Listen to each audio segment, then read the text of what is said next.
Hey everybody, it's me, Sven here, bringing you day number 225 of Let's Talk About Autism.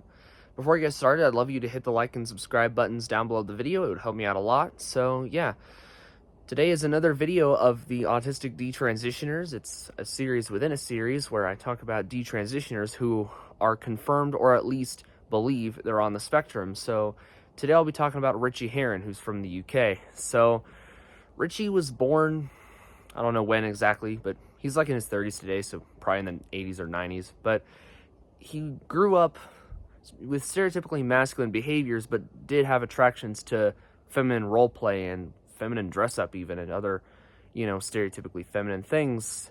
And, he's same-sex attracted, so, that's a pretty good sign right there that he's gay. But also he has traits of autism and ADHD. Most likely he's on the spectrum, and he says it himself. And he also struggled with a lot of OCD and then anxiety and depression too, which wasn't helping.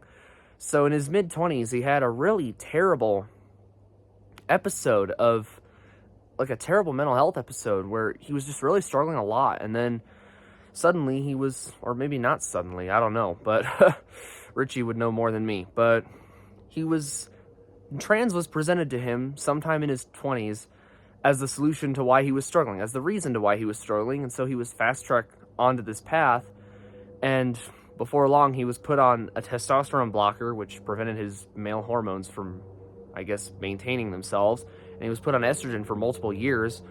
And then later in 2018 he got his surgeries.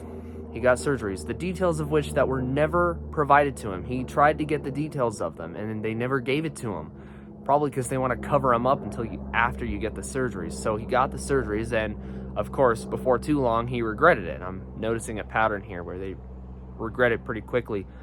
But before too long, he regretted it, so he didn't know what to do with himself. He just continued living as a woman for a while, and then he sort of he detransitioned only a couple years ago, and then he went on about it, and it was basically over right there. And then he found other detransitioners who gave him a community. He spoke up about his story, and it's helped him a lot, and he's doing a lot better, and I've grown to know him more myself.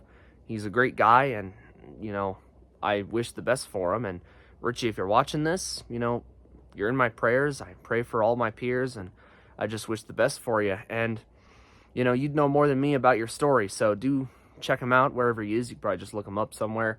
I will provide links if I can. His X account's a little inconsistent. Sometimes it disappears, so just a heads up for that. But yeah, Ritchie's a great guy, and, I wish the best for him. So, him having a community helped him, and that's what I want to give the rest of the spectrum who aren't detransitioners, and even some who are. So yeah, that was day 225. I'll see you on day 226. Thank you very much for watching this video, and God bless you.